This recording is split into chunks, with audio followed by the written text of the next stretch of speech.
Welcome to another episode of A Different Perspective podcast. I'm your host, Mike Green. Today I got in here with me, man, a legend, a Texas legend. When I say a staple in Fort Worth, a staple, man. Somebody all over Texas, really. You know what I'm saying? He was one of the most influential people when it came to music in the early 2000s. You know what I'm saying? And it's my pleasure to have him here with me today, man. None other than Twisted Black, man. What's up, man? Man, I appreciate you having me, man. Thank you. Yeah. Thank you, man. I appreciate you for being here, man. Absolutely. So, how things been for you? Man, no complaints, man. I'm on this side now, so, you know, I'm enjoying it. Life's good. Yeah. Yeah, life's good. Man, look, let me start off by asking you kind of like an icebreaker question. Okay. You in tune with what's going on social media, right? To a degree. You heard about the situation with Thug that just came out. I didn't. Okay, so the situation is Thug, you know, he was calling Gunna a rat. Right. Well, some audio then came out and some video, I guess, with him talking to them people for 2 hours. Okay, what was said within the 2 hours? I believe he gave us some information, man. See, that's where we have to be more, you know, coming from where we from, we got to be more precise. Yeah. We can't believe, we got to know. So, continue. So basically, everybody's calling Thug a rat. Right. What?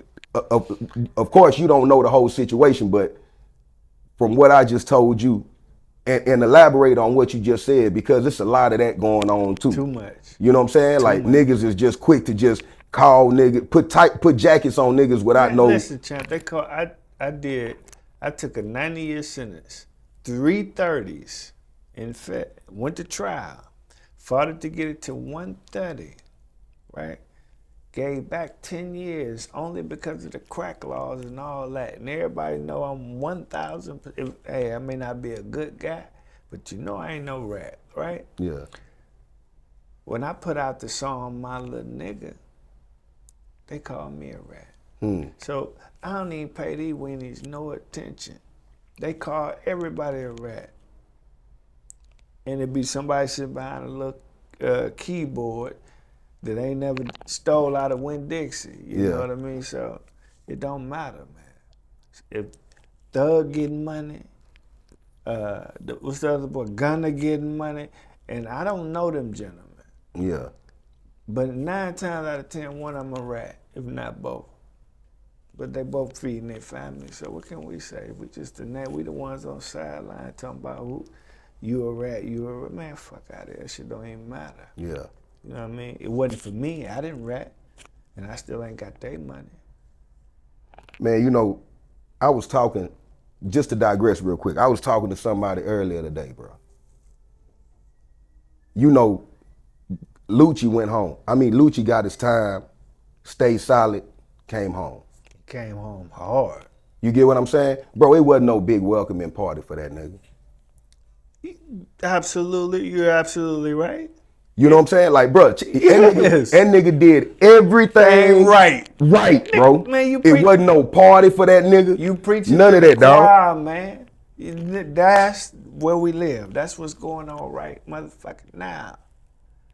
That nigga did everything right, came home hard, mother with no big, but it ain't many of us. Yeah. But it's plenty of us. Yeah. Yeah, because the ones that love me, when I came home, did everything right.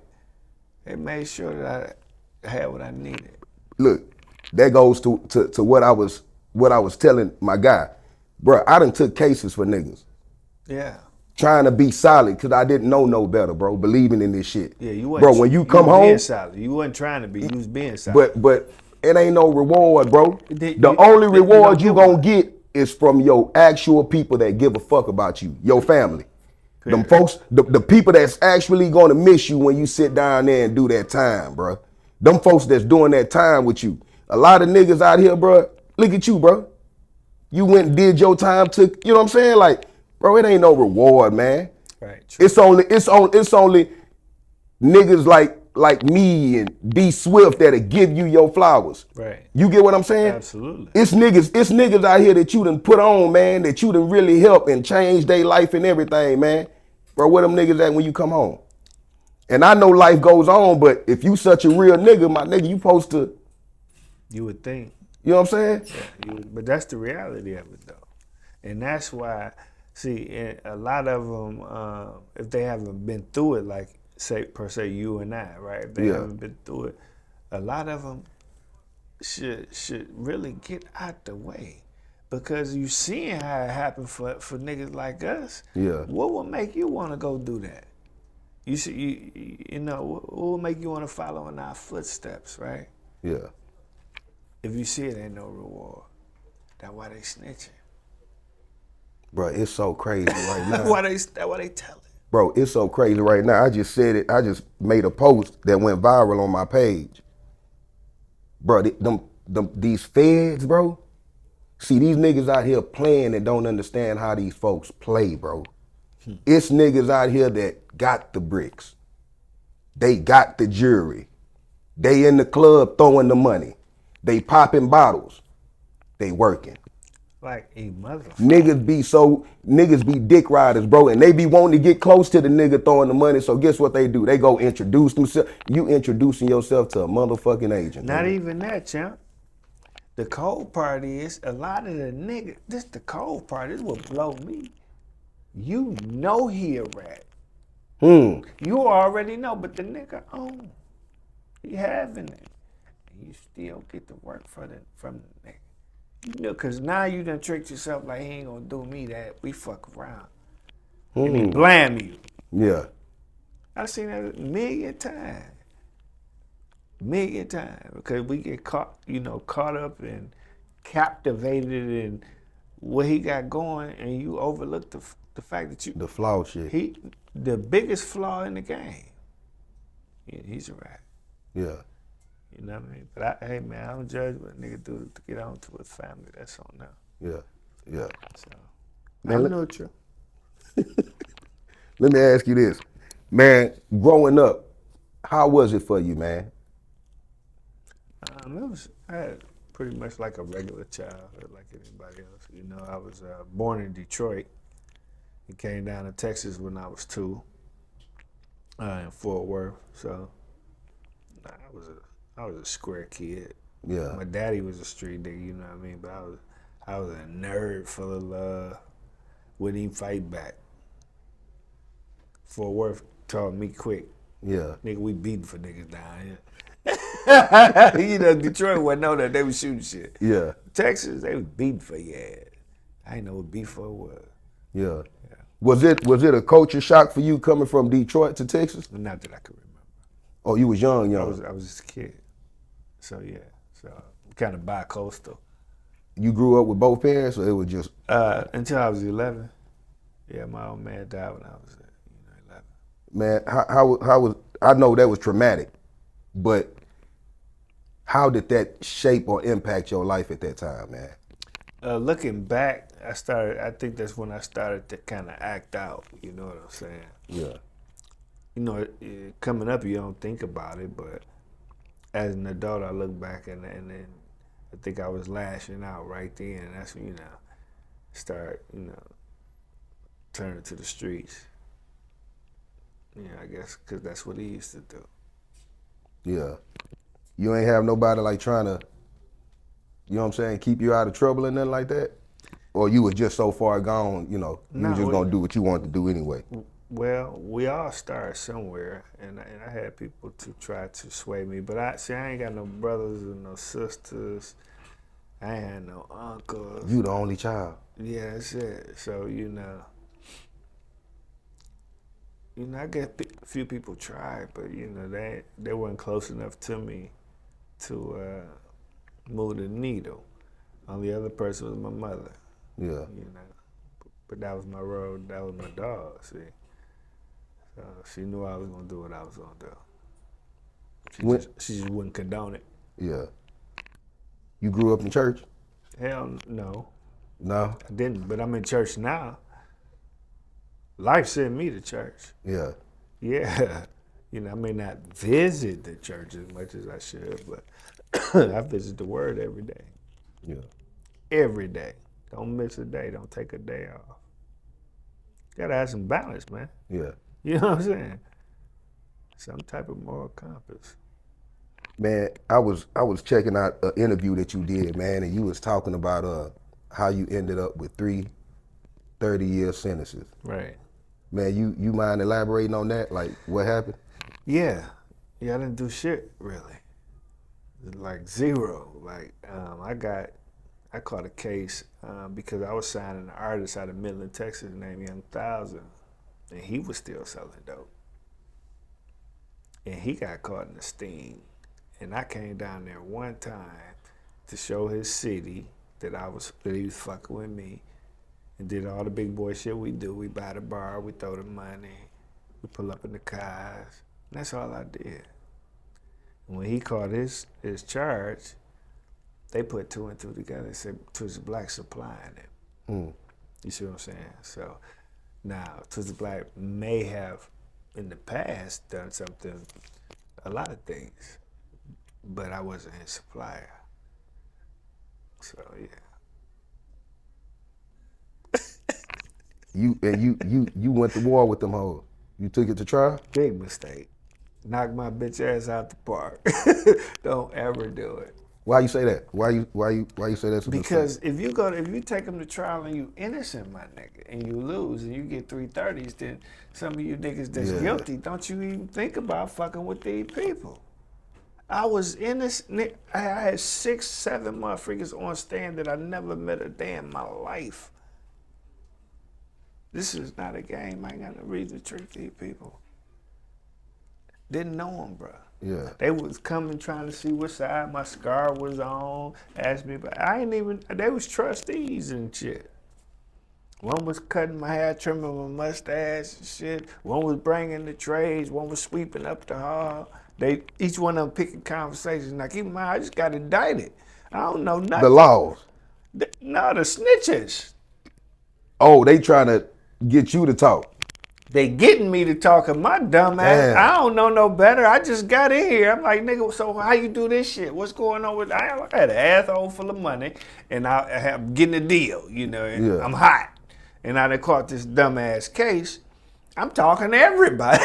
You know what I'm saying? Yeah. I need a friend right now. You know? How old was you at the time? Shit, that's not important. We ain't gonna go all that far. It was, Yeah. but let's just say it was 17, 18 years ago. Okay. You know what I mean? 19 to be exact. Yeah, but them niggas, hey, it's a tricky system, child. I didn't do it. Like in real life, I didn't do it. So if a nigga did it, you better take your plea. Or go on, hurry up and rat, do whatever it is you go do. Don't go to trial playing with the people. Yeah. Man, knowing that you didn't do something, bro, knowing that you totally innocent and you going through this system, man, like what was your mindset, bro? Yeah.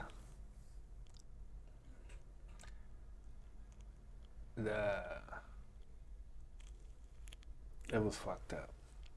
Because, you know, you always tell yourself, hey, whatever I do, if I did it, because I was raised like that. Yeah. If I did it and I get caught, you know, that's it.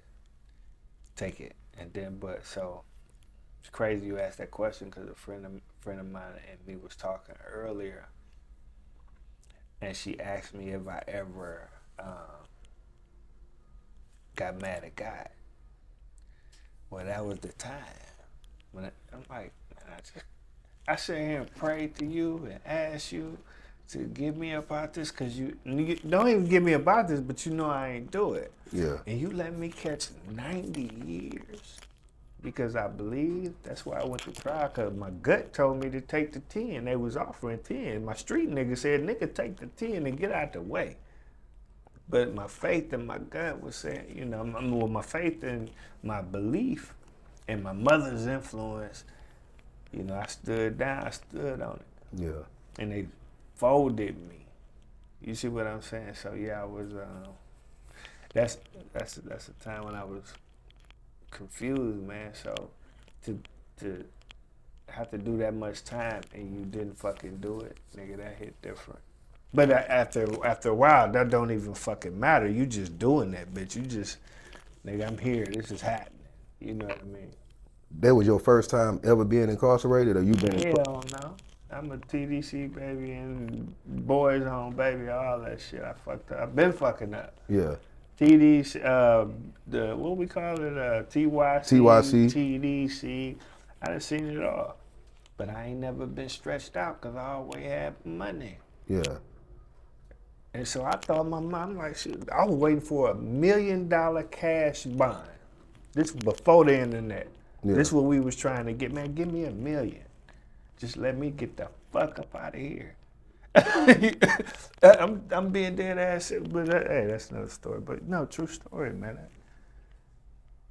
Yeah, go ahead. I get emotional on that one, man. Nah. Yeah, a little bit, but I answer truly. Yeah. But it was fucked up. Man, you were saying that your mom was in there, man, with you when you got the time. Yeah.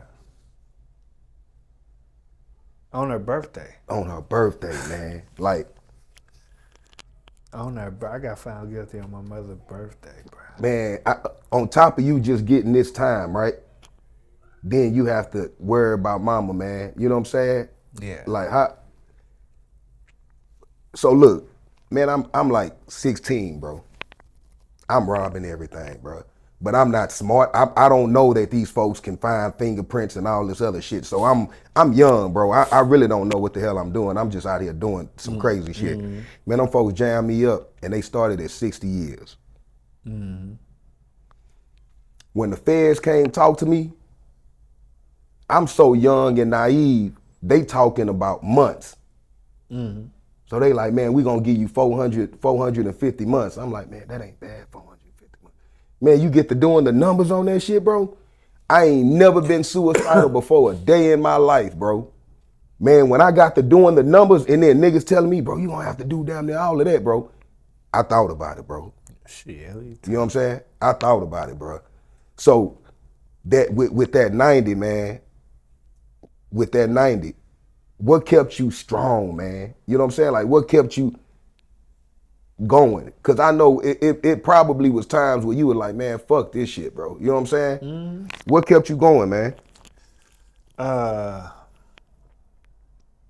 Just like you said, the first 3 years I was suicidal. I had already planned to bang me, some gram or better of heroin and just, lay it down. You know what I'm saying? Because I knew I wasn't going to tell on nobody, and I was too spiteful to do all the time. So what happened is I had a good cellie out of Lubbock, Texas, Sean Brantley.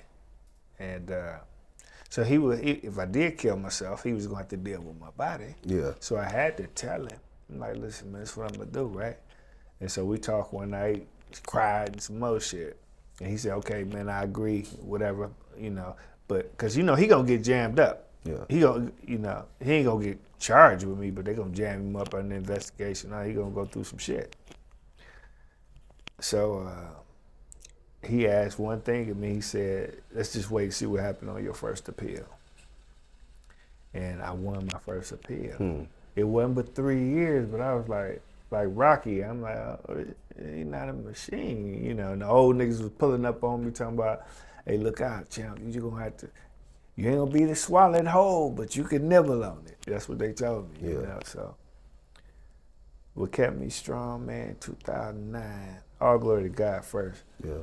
2009, I started putting albums out through the phone.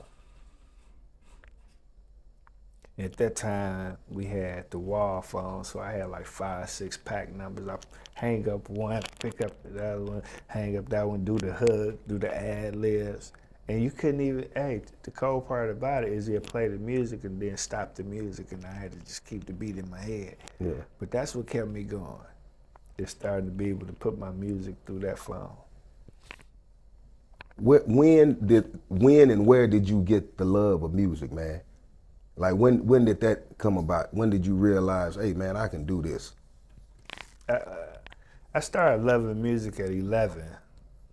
maybe before then, because I grew up sleeping on studio floors in Flint, Michigan, with my cousin Davina and my cousin Jerome. Both of them was real talented. I learned how to play the piano damn near in the dark in the basement in Yeah. Detroit. You know, I can't play like now because my motor skills ain't the same.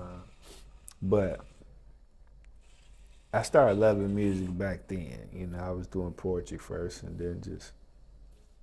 But I ain't realized I could do it for real until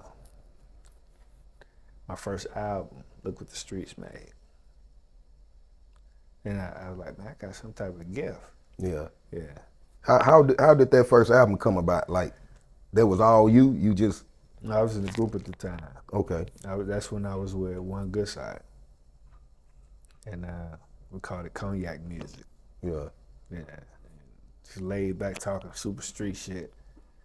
And yeah, right then I was locked and cocked in. Yeah. Yeah. Man, let's talk about one of my favorite joints from you, man. The story time. Okay. Bro, how you get into the niche of storytelling like that, man? Because when you be rapping, you know who you put me in the mind of? Face. Mm-hmm. It's like a clear picture. Mm-hmm. You know what I'm saying? You know, how did that come about?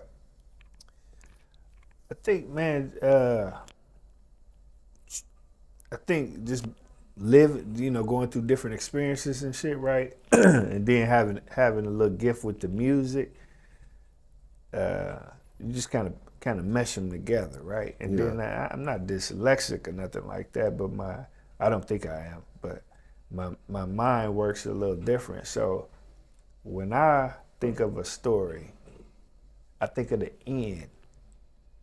The end, that's how it works in my head. Yeah. I think of the end.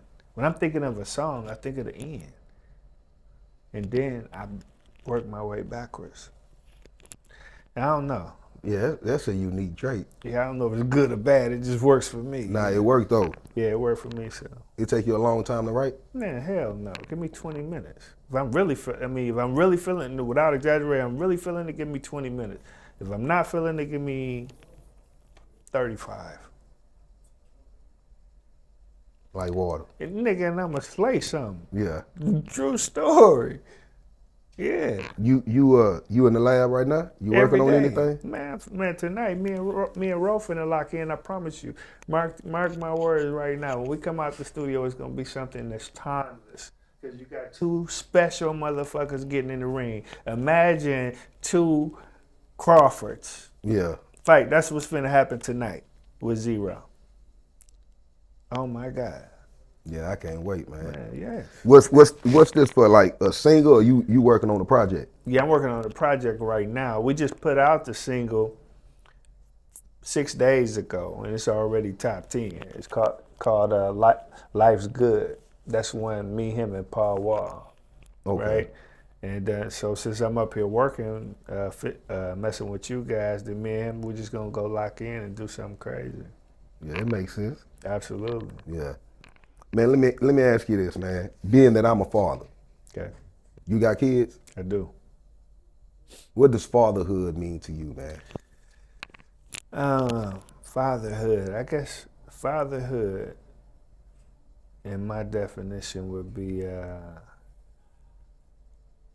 the things that I instilled and taught and show and teach. I guess I'm saying the same word.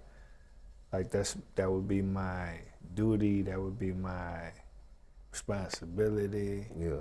You know, I guess I could go on forever and still give you a broad answer, but it means a lot because if I had somebody to give it to me, then maybe you'd know me for something different. Yeah. So it's important. Yeah. Let me rephrase the question. How has being a father impacted you? Oh, in a lot of every facet of my life. You know, you used to hear when you was little and you see somebody say, I do what I do for you. Yeah. And you didn't understand that because you was young. But when you have children, then In other words, everything I do is for them. It may look like it's for me, but I promise they right there in that equation at the focal point of it. Yeah. Yeah, so it impacted my. It keeps me from it keeps me grounded. Just to answer your question, just bluntly, how has it impacted my life? It keeps you grounded, brother. How do they react knowing that dad is who dad is? You know what I'm saying? It's crazy. They think I'm funny. Yeah. They always say I'm funny, you know. And then when my son is around me and see me interact with other people, like somebody may come through the door or something, and we'll be sitting talking. I'll be like, "Yeah, brother, no problem, bro. Okay, that's right." Then when he leave, I'll be like, "That nigga's a whole ass nigga. My son just dies. He just died." He be like, "Man, Pop, you so funny." I'm like, "Nah, for real. He's a mark, for real." Yeah. You know, but he didn't just see me finesse, play chess with him. Yeah, that's right, brother. Yeah, that's right. You know, knock fists with him. And then when he, I'm gonna say he's a mark because I want my son to be able to understand that you have to play chess in this life, my nigga. Every waking moment, man, you have to be strategic in your movement. Yeah. Don't burn your bridges, and the ones that you burn, make sure you ain't never got to cross them again. Yeah. You see what I'm saying? Yeah. I prefer not to burn them, but go ahead. Is he into music too? Absolutely, he's very talented. Yeah. Very talented. Very talented. I don't know if his passion is the same as mine, but his talent, yeah, very talented. When it comes to the music side, right? Is there anybody that you want to work with that you ain't worked with yet? Yeah. I want to work with, first and foremost, would probably be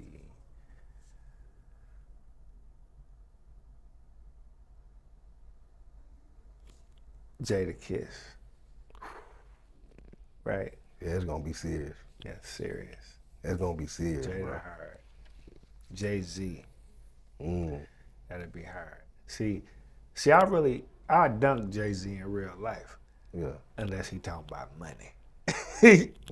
Boy, you know how they doing church. Let me get up. You win. Yeah. You know, but if Jay-Z try to talk some street shit with me, I'll lose him. Yeah, I lose him just the same way the kid from what the Clips did. On that what's it called?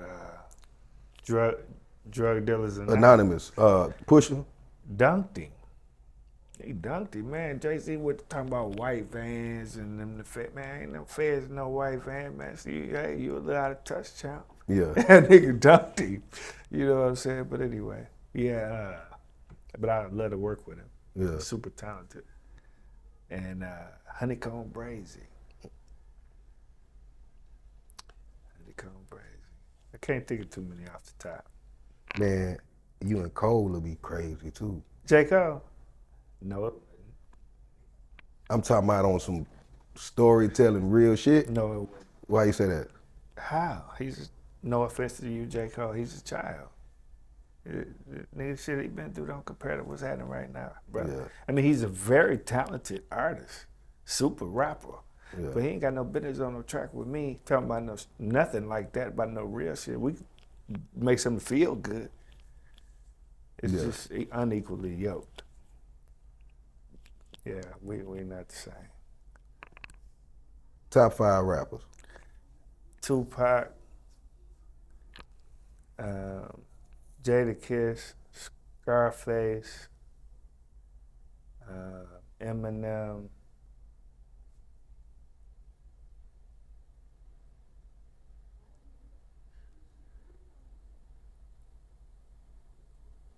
Biggie. I was struggling between Biggie and Lil Wayne. Lil Wayne? Rapping son of a bitch. He's unbelievable. Yeah. Yeah, Wayne cool. Yeah, we're just talking rapping now. Yeah. Yeah, we're just talking rapping. But yeah. What's next, man? Like you planning into getting into film or anything like that? Or Yeah, that's it's my just end all goal. music. No, that's my end goal. In fact, September the 6th, I'm shooting a mini movie to this song called I Got Called. Rule 35. Yeah, Rule 35. Talking about this Fed stuff we talking about, you know how these people be locked up and they sick their people out to, you know how it go. They sick my gal, I'm sick my gal to get him and take him down. I'm in the feds and then she go. Third party cooperation. Absolutely. So, Yeah. And so we're gonna shoot that. That's gonna be epic. You wrote the treatment and everything for it? Yes, I wrote. No, not the treatment. No, I just wrote the song. Yeah. And Lux Films, very, very talented movie shooting people, or whatever you call it. They doing the treatment and all of that because he's super sharp. And we Ben posted did something because he did a couple video for me while I was locked up. I couldn't be there. You know why I asked you, would you do a movie? Why? Bro, the way you tell stories, man. Oh, okay. Right. You know what I'm saying? Like, bro, that'll be, I'm talking about like just actually sitting there and working on something. You finna see one. With the rule. This is just the, hey, listen, at the end of the day, that's the end goal. Because, I do feel like that I could write a plot. And, one thing about being successful about something is you have to defer to somebody that's better than you in different areas, right? Yeah. But I can write that bad boy. And then I can give it to you if you do scripts and shit like that, and you do whatever it is. You do your magic, and then we hire him for his magic. I ain't got to try to do everything. But let me come up with it. Yeah. Because I'm going to start right at the end and fill that bitch all the way backwards. Yeah. Yeah. Right now, you independent, right? Absolutely. What you feel like is the difference between being signed and, you know what I'm saying? Do you feel like you have a whole lot more freedom being independent? Yeah, it's I don't know some of these guys' deals. Some of them got good deals. You got good deals, and then you got pretty strict deals, right? But if we all gonna be honest, the difference is being a boss and being a worker, a high paid worker. Yeah. So you know what I mean. That's after you get the money. Then as an independent, you can consider yourself a boss, right? Yeah. But that label tell you to do something and you sign, you got to do it. Or you don't get no money. Yeah. Yeah. Man, look, from when you started doing music to right now, what do you think about the state of the music and streaming and all of that, man? Do you feel like that messed up the game? Well, change is always uncomfortable, bro. Yeah. But it changed for the better. Because now niggas got several different, man, I get paid from everything. Now, it don't be a lot. I ain't trying to say like I'm just super on. Yeah, but you got different streams though. Man, I just got on. I've been on for 2 years and I get paid off music. Stream, I look up, it be all kind of DSPs. I ain't never heard of $80, $180, $2,000, $16,000. Shit. Yeah. Man, we couldn't do that back in the day. Nah. It was either a show, it was either a feature, or a royalty check, which you ain't gonna get, so everybody was fighting for in advance. Yeah. Like my advance, you had to give me $500K. When I had 9 deals on the table, you got to give me at least $500K. I want $750 because that's what you gave to Jeezy. I was counting his pockets. Yeah. So I'm just being honest. Yeah. But now, shit, them young niggas is getting that, boy. And I only been on social media for like a year, really. I've been home for 2, but other than halfway, I just can't do that shit. Them niggas eating off that digitally. That's why they out there with them big old chains. That chain's real. Yeah. They having that money. When they doing that shit, it's real. You see what I'm It's the truth. Yeah. They get streaming money. Yeah. Only thing that bothers me is when when I know and you know that you getting streaming money. When you go to screaming like you a super street nigga. That shit just drives me banana. But I'm older. So I let them do what they do. Nigga, come on. That money on your arm, all that shit came from some white man that just he sent you that wire transfer, man. Stop it. Yeah. That good weed on the table, you smoking that. You ain't selling that for real. Yeah. But hey, that's just me. I'm all. Man, let me ask you this, man, before we get out of here. It's a bunch of, like I said, I got a bunch of youngsters that watch me. You know what I'm saying? Being an OG that done been through it, seeing the state of how things are in the community right now, man. what kind of advice would you give to anybody young watching me, or anybody that's, you know what I'm saying, that's still dibbling and dabbling and, you know, trying to figure out what they gonna do, you know? What kind of advice would you give somebody? I would tell anybody that would listen. First of all, if you're selling drugs, I'm not judging nobody. You're a fucking dinosaur. You're a dinosaur, bro. Like, first of all, you ain't getting no real money. You know it and I know it. And you putting your life on the line and your freedom on the line every day for nothing, man. Ain't no code. You just waiting to be a rat because you know you're going to tell. I know you're going to tell. And I don't blame you, right? So my advice would be, it's too many motherfucking ways they have created, like we talking about, for you to get some money. The nigga that's selling the merch is getting money. The nigga that's selling the microphones is getting money. The hats getting money. On the corner catching people coming, you know, shaking the pee, getting money, staying free. As long as you free, you got action.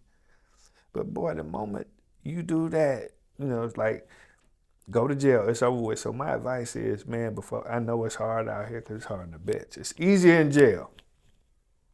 Never knew that. Yeah. Nigga, till about 4 months ago. Yeah. It's easier in jail than it is on the street. Because out here, if you're motherfucker, you don't work, you don't eat. So, man, there's too many ways for y'all to get a CDL or a trade or something and stay free. You're going to get all the bad bitches. You're going to take the vacations, nigga. You even going to get the chain. You just might have to pay it on layaway. But you going to get that bitch. But if you go to jail, you're done for. You done built the bitch. You done goddamn built the chain. You built the car, the old school. You got the house. And now it's gone. The bitch gone to him. He got your watch. It's over, man. Just stay free, nigga. I've been through it, nigga. Yeah. It's crazy. Nigga, I wouldn't give it up for nothing in the world. Yeah. So my advice to any young nigga, man, stay free. You got action. And I get emotional about shit sometimes, so don't be judging me. Nah, it's all good, man. Man, Black, I appreciate you for coming, man. Man, I've enjoyed myself. Man, I appreciate you for coming, man. It was a pleasure. You know what I'm saying? I used to listen to you, and to have you sitting right here with me, man, it's an honor for me, man. I appreciate you too, Swift. You know what I'm saying? Giving me the alley-oop, man. I really appreciate you, man. Thank you for coming, bro. Already, man. Enjoyed myself. I know we ain't got nothing but water in the cup, but I'm gonna take my last little low swig of it. Yeah, go ahead. I got some more water too if you want some. I'm out.